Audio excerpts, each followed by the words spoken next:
दोस्तों आज हम एक बहुत इम्पोर्टेंट वर्ब पढ़ने जा रहे हैं, नारू। नारू का मतलब है हो जाना, टू बिकम। ठीक है, जैसे ही मैं वर्ब लिखता हूँ नारू, तो इसमें आप क्या सबसे पहले देखते हैं कि उसका आखिरी अल्फाबेट क्या है। ठीक है, आखिरी अल्फाबेट क्या है? रू है। तो हम अगर रू पे खत्म होने वाला वर्ब है ये, तो इसके दो पैटर्न हो सकते हैं। कौन कौन से हो सकते हैं? स्वारू पैटर्न और ताबेरू पैटर्न। तो ये है स्वारू पैटर्न। ठीक है, चलिए मैंने आपको बता दिया कि ये स्वारू पैटर्न का वर्ब है। तो इसकी लाइन नंबर 1 क्या हो जाएगी? हो जाता है या हो जाएगा। ठीक है, बिकम्स या विल बिकम। ठीक है, तो यहाँ पे क्या लिखूंगा मैं? क्या लिखूंगा? नारू लिखूंगा। और इसकी मस फॉर्म क्या हो जाएगी? नारी मस।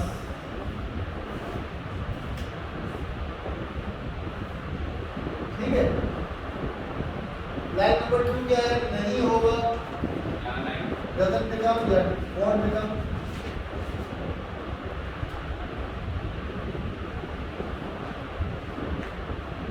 नहीं होता या नहीं होता या नहीं होगा। तो यहाँ पे क्या हो जाएगा?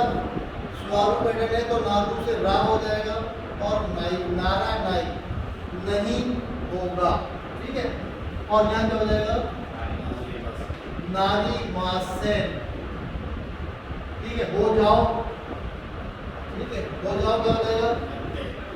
नत्ते। स्वारू से स्वते है तो नारू से हो जाएगा नत्ते। और इसकी मस फॉर्म क्या हो जाएगी? बेसिकली मस फॉर्म नहीं है बल्कि पोलाइट फॉर्म है, जैसे नत्ते हो जाएगी, हो जाइए। ठीक है, मत हो। अब लाइन नंबर 4 शुरू। जब आपको ये 3 लाइनें पता चली तो बाकी जो है सारा कुछ फॉर्मूले पे। लाइन नंबर 4 का फॉर्मूला क्या है? लाइन नंबर 2 प्लस दे। लाइन नंबर 2 क्या है? नारा नाई दे। नारा नाई दे का मतलब मत हो, डोंट बिकम। ठीक है, डोंट बिकम। यहाँ पे क्या हो जाएगा? नारा नाई दे लिख के आगे खुदा साई लिख देंगे। जी बिल्कुल सही है, ये शीता की खानी है, लेकिन जब इसके आगे साई लगा होता है तो खुदा पढ़ते हैं, तो खुदा साई। ठीक है, लाइन नंबर 5 क्या है? हो रहा है। ठीक है, इज बिकमिंग। इज बिकमिंग या आर बिकमिंग या एम बिकमिंग। लाइन नंबर 5 का फॉर्मूला क्या है? Line number 3 plus Q. फॉर्मूले याद रखिए, फॉर्मूले याद होंगे आपको तो आप कोई भी वर्ब बना लेंगे। लाइन नंबर 5 का फॉर्मूला है लाइन नंबर 3 प्लस क्यू, और मस फॉर्म में लाइन नंबर 3 प्लस इमस, नत्ते इमस। ठीक है, हो रहा है। नहीं हो रहा है क्या हो जाएगा? लाइन नंबर 3 प्लस इनाई, और लाइन नंबर 3 प्लस इमासन। वैसे भी आप पढ़ चुके हैं कि मस की नेगेटिव क्या होती है? मासन। Not becoming, is not becoming. ठीक है, लाइन नंबर 7 क्या है? हैज बिकम या हैड बिकम या बिकेम। बिकेम या हैज और हैड बिकम। हो गया था, हो गया है। सबके लिए हम लाइन नंबर 7 लगाते हैं। और लाइन नंबर 7 का फॉर्मूला क्या है? ए की जगह ता कर देते हैं, नत्ता। और नत्ता की मस फॉर्म बनती है लाइन नंबर 1 से। नारी मस से, मस की पास है मश्ता, नारी मश्ता।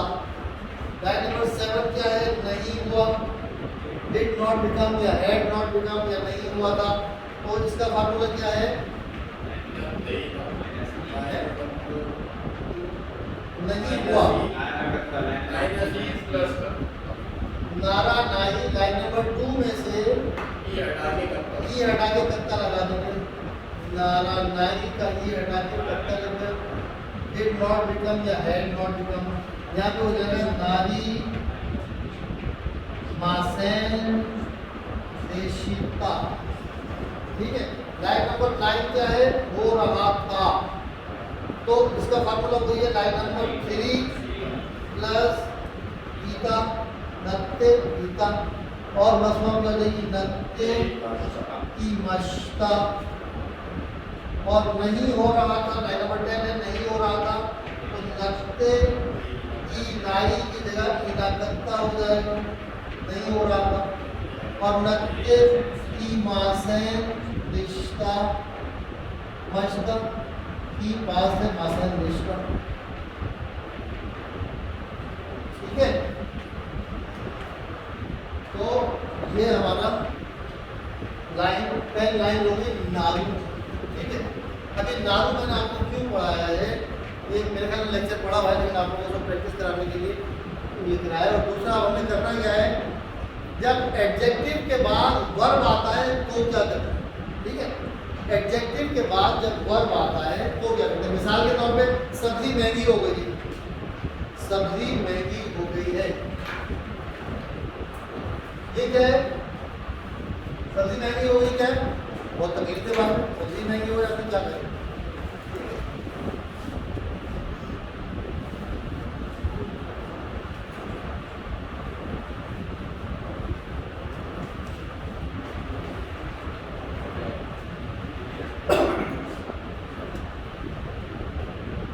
जी, सब्जी महंगी हो, सब्जी क्या कहते हैं, यासाई के बाद क्या लगेगा,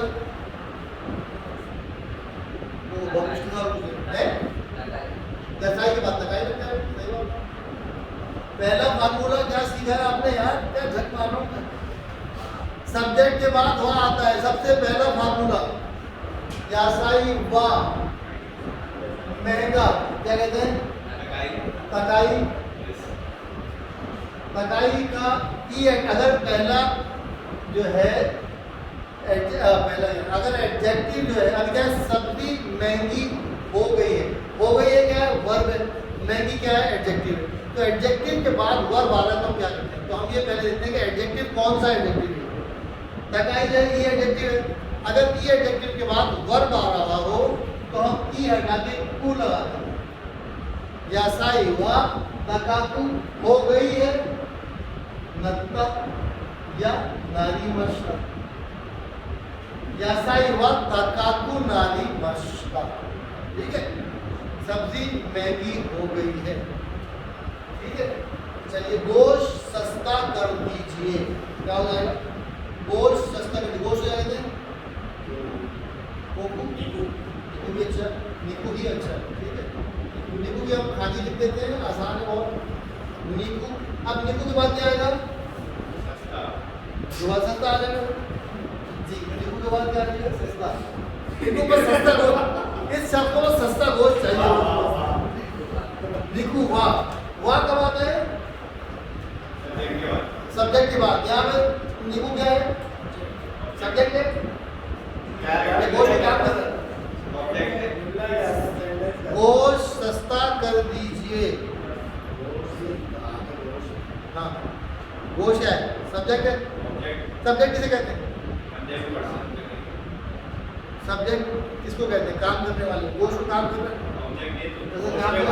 हैं, लेकिन यहाँ पर गोश्त जो है, गोश्त को सस्ता कर दीजिए, ऑब्जेक्ट हो गया, गोश्त को सस्ता कर दीजिए, तो गोश्त ऑब्जेक्ट है, ऑब्जेक्ट के बाद क्या लगाते हैं, बहुत मुश्किल सवाल पूछे, सब्जेक्ट के बाद वाह, ऑब्जेक्ट के बाद ओ, निकू हो यासुई कर दीजिए, करने को क्या कहते हैं, करने क्या कहते हैं, बहुत सही लोगों ने शुरू का मतलब है करना, और उसकी तेज फॉर्म क्या है, कर दो स्वते, शुरू की तेज फॉर्म क्या है, ठीक है, आप लोग इतना पढ़ते रहेंगे, मेरा हौसला बढ़ता रहेगा और मेरा इंस्टीट्यूट भी चलता रहेगा, क्योंकि तो आप जल्दी जल्दी पढ़ के चले गए तो इंस्टीट्यूट बढ़ेगा। शुरू की पूरी फॉर्म पढ़ाई थी आपने, शीते निकू यासुई शीते उदासाई, सही लिखा मैंने, निकू यासुई शीते उदासाई, निकू यासु यासु यासु नहीं यासु अभी हमने क्या बताया था आपको, क्या करिए एडजेक्टिव है तो एडजेक्टिव के बाद शुरू जो है वर्ब आ रहा है तो इसका ई ड्रॉप करके कु लगा देंगे। निकु हो यासुकु शीते कुदासाई। समझ आ गया आपकी? आप ना समझे तो अच्छा है, ये इतनी जल्दी आप समझने लगे तो फिर मेरे लिए बड़ा मुश्किल होगा। कि निकु हो यासुकु शीते कुदासाई, वो सस्ता कर लीजिए, ठीक है। और क्या? शांत हो जाइए, ठीक है। शांत बोले तो ठंडे हो जाइए। ठंडे पानी डालो, क्या करो, करते तो ठंडा हो जाए, फ्रिज में जाके बैठो। क्या शांत को क्या बोलेंगे? शिजुका। अब शिजुका क्या है? शिजुका नत्ते कुदासाई हो जाए। नत्ते कुदासाई इस शब्द की रकम नहीं है, मगर सीख गए, ठीक है जी। शिजुका कौन सा एडजेक्टिव है? ना एडजेक्टिव है। ना एडजेक्टिव के बाद जब वर्ब आ रहा होता है तो नी लगा देते हैं, ठीक है। अब देखिए फॉर्मूलों में लिख लीजिए आपने। क्या हमने पढ़ा था कि ई एडजेक्टिव के बाद अगर दो एडजेक्टिव आ रहे हो तो पहले एडजेक्टिव हमने देखना है। पहला एडजेक्टिव अगर ई एडजेक्टिव है तो और लगाने के लिए हम ई हटा के टू के लगाते हैं। और पहला एडजेक्टिव दो एडजेक्टिव साथ आ रहा हो, बीच में और आ रहा हो, और पहला एडजेक्टिव ना एडजेक्टिव में तो हम क्या करते हैं? ना एडजेक्टिव के बाद दे लगा देते हैं। और अगर यहाँ पर क्या है कि अगर ई एडजेक्टिव के बाद वर्ब आ रहा है तो ई ड्रॉप करके कु लगा देंगे। अगर ना एडजेक्टिव के बाद वर्ब आ रहा है तो ना एडजेक्टिव के बाद बी लगा देंगे, ठीक है। शिजुकानी नत्ते कुदासाई कहते हैं, शिजुकानी शीते कुदासाई। शिजुकानी शिरो शिरो, ठीक है। ये थोड़ा सा ऑर्डर काम करने के शिजुकानी शीते कुदासाई, ठीक है। और बोलिए कोई। मैं जापानी में अनाड़ी हो गया। वताशी वा निहोंगो गा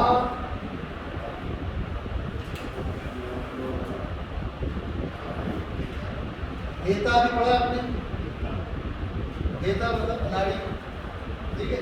वताशी वा निहोंगो का हेता। अब हेता कौन सा एडजेक्टिव है? ना एडजेक्टिव। और उसके बाद क्या है? हो गया नत्ता। तो ना एडजेक्टिव का वर्ब आना चाहिए।